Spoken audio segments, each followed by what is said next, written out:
So yan, good morning, good afternoon, good evening. Welcome back sa ating channel na It's a Chop. So ngayong araw na to, mag-replant tayo ng mga Nepenthes kasi may nagpa-reserve na ito at bandang 14 o 15 niya kukunin. So better na rin na ipasok natin ang mas maganda kasi yung media niya hindi na ganun kaganda. Tingnan nyo, may mga moss na hindi ko kilala. Tapos may damo-damo na rin at parang para sa akin hindi na siya ganun ka okay. Tinanim ko to December. So ilang buwan na ba? So ayan, mag 7 to 8 months na. So yung iba suggestion nila every 6 months yung repotting, 3 months ganyan. Pero ako nagre-replant ako pagka kailangan. At kung hindi naman talaga kailangan, hindi ako nagre-replant. Kasi para hindi magalaw yung root system. So ayan, tinatanggal natin itong mga damo-damo at yung mga moss. Hilahin natin ayan. So ayan lang naman yung root system niya. Hindi masyadong sobrang haba. At ito yung napili ko sa kanya kasi multiple growth naman ang bibili niya. So pinili ko na sa kanya yung pinaka-the best. Ganoon naman tayo pa nagpapadala. The best para sa akin Dun sa bibili, hindi ko alam kung ito yung pipiliin niya. Pero ito yung isa-suggest ko sa kanya. Kasi bakit? Bukod sa may dalawang basal, isa, dalawa. So, may yung mga basal niya, may mga small teacher na rin. Ayan. So, itatanim natin to ngayon sa pure sphagnum moss. Kung titingnan nyo, hindi pa naman ganun kapangit. Yung ibabaw lang yung pangit sa kanya. Pero, palitan na rin natin. At palitan na rin natin ang paso. Ito pala meron tayo dito. Tapos, media natin ay pure sphagnum moss na, no? Mas maganda. Kung gusto niyang palitan pagkadating, pwede rin naman. Hindi naman natin masyadong ginalaw yung roots. Kaya kung i-replant, walang problema. Ang magandang media na nakikita ko ngayon ay coco peat tsaka perlite. Kaya lang, medyo mahirap siya na i-ship kung malayo, like ipapa SPX or Shopee natin ipadadaan. Kaya kung kaya, pero hindi ko pa nasusubukan. Ngayon ko pa lang masusubukan kasi may umorder kanina.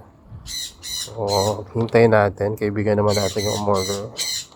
So, tingnan natin kung effective yung packaging. Pag okay, edi maganda yun yung media. Kasi mabilis lumaki yung mga pitcher plant sa media ng coco peat and perlite. Yung mapapansin nyo, hindi ko masyadong siniksik kasi mas gusto nung pitcher plant minsan yung medyo airy, hindi masyadong compact yung media. Yan po ako mag-repot kasi isa lang kamay gamit ko, pero kung dalawa mas mabilis.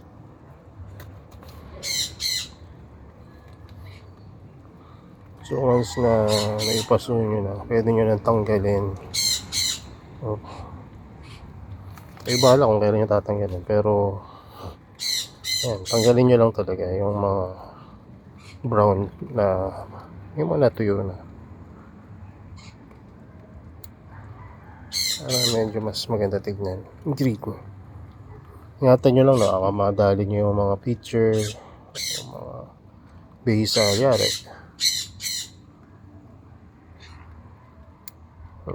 Success. So, pagkatanim niyan, ang ginagawa ko, inaano ko, nidiligan ko. Kasi pag diniligan nyo yan, papansin nyo yung media. Ano siya, nagle-level siya ng sarili niya. Mas maayos.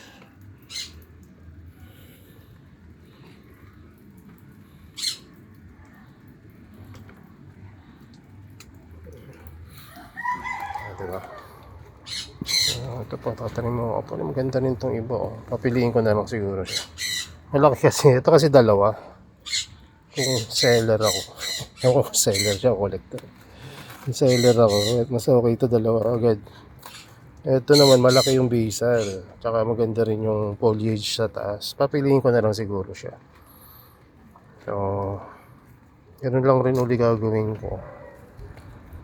Tatanggalin ko itong mga ito. Nakapasakal kasi ito eh. Dahil natatakpan niya yung yung ibabaw. Pansin nyo to sa mga matatagal na nakatanim na pitcher plant or halaman. Tapos medyo nyo lang, pisil-pisilin nyo lang para matanggal. May pamamaraan na lighthouse naman ginagamit nyo na rin.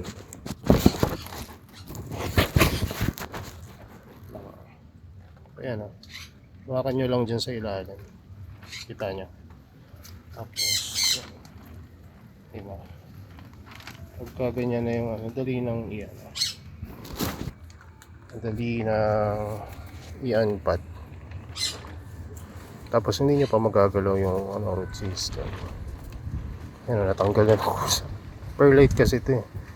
Kaya gusto ko rin i-replant kasi mas okay ako sa ang ganda rin naman ng tubo kasi sphagnum mas lang. Pwede nyo na rin tanggalin pala dito yung mga brown. Ingatan nyo lang paggalaw any plant. Ingatan nyo yung root system, lalo na yung cephalotus. Terror dyan pagka nagalaw mo yung ugat, biglang magdidilaw. Ilang beses na ako binangungot yan sa cephalotus eh. Ang sikreto lang pala, huwag mong galawin ng ugat. Bawat galaw mo kasi dyan sa cephalotus, sa katumbas nun, ilang piraso pitcher yung mamamatay. Hindi mamamatay yung halaman, yung pitcher. Kaya lang as a grower, na alam mo pagka namamatay yung mabilis na namamatay yung mga foliage kaysa tubo. Kasi kung tumubo yun, tagal eh. Tapos kung mamatay, pero yun yung oras lang ang binibilang sa cephalotus. Nakakakaba. Kaya kung baguhan ka, ang gagawin mo, hahanapan mo anong mali dun sa setup mo o kaya sa ginawa mo. Sa pagka ginawa mo yung hanap ka ng hanap, galaw ka ng galaw, iba-iba ka ng pamamaraan ng pagpapalaki sa kanya, lalo siya na-stress at nagli-lead yun sa pagkapatay ng halaman. At sasabihin mo sa huli, ginawa ko naman lahat. Pero ang naging sanhi pala ng pagkamatay niya, yung paggawa mo ng lahat. Diba? Tricky. Pero kung gagawin mo lang yung hindi mo galawin yung ugat, ayun lang yun. Sa cephalotus sa pitcher plant, medyo matibay naman to. Basta marunong kong mag-replant. Yung hindi mo pinuputol yung mga ugat ng intentional. Yung ganun lang. Ito pa, gawin natin itong isa rin. So paano nga yung pagtanggal nun? Natin effective rin dito ayun one hand. ay one hand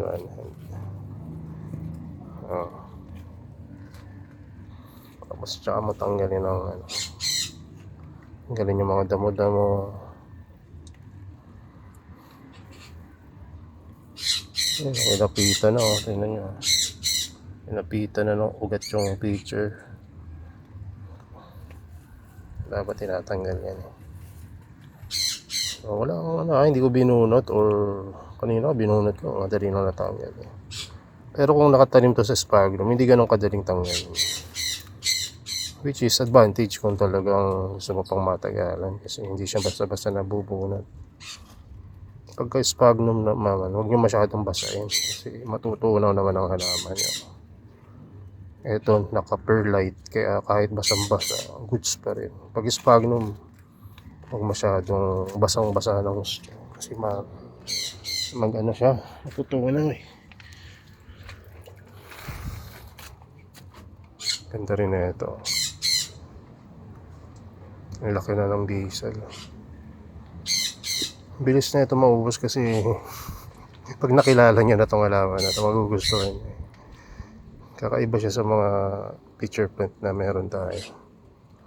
Maliit lang siya, maliit lang yung mga picture niya. Ang ganda ng forma ng picture, unique. Kita mo yung pagka-aristo niya. Ang ganda talaga. Parang mini picture plant. Ganun yung dating niya. Kahit ilagay nyo sa malaking paso yan, hindi lalaki ng gusto yan. Hahaba lang. Pero hindi ganun kabilis. Nilagay ko dati to sa malaking paso na pang bonggambil. Lang, hindi naman siya lumaki. Pero nag-feature siya na maganda. Mas malaki sa mga feature nito. Ayun yung advantage sa malaking paso. Tapos, alam mo kung saan ko inalagaan. Sa baba pa, walang humidity to, kahit arista to. Kaya lang huwag nyo pabayaan na matuyo. Kasi pag napabayaan nyo na matuyo yung low humidity setup, patay yung halaman nyo. Kaya ako nilalagay ko to sa dami ng halaman ko ngayon. Nilalagay ko sila sa may cover ng plastic. Para naman, kahit na mga kalimutan ko diligan ng 1 o 2 araw, hindi siya matutuyo ng tuluyan. Ito yung pinakamaganda, no? Tingnan nyo. Ito yung napili ko sa kanya. 2 growth point. Pero, pag pinag-isipan nyo, parang mas okay rin to dahil malaki yung basal. Okay naman ito dahil malaki rin naman ang main root. Papiliin ko na lang siya. Tingnan nyo pagkakaiba ng diniligan ko sa hindi. Mas maganda yung level ng diniligan natin.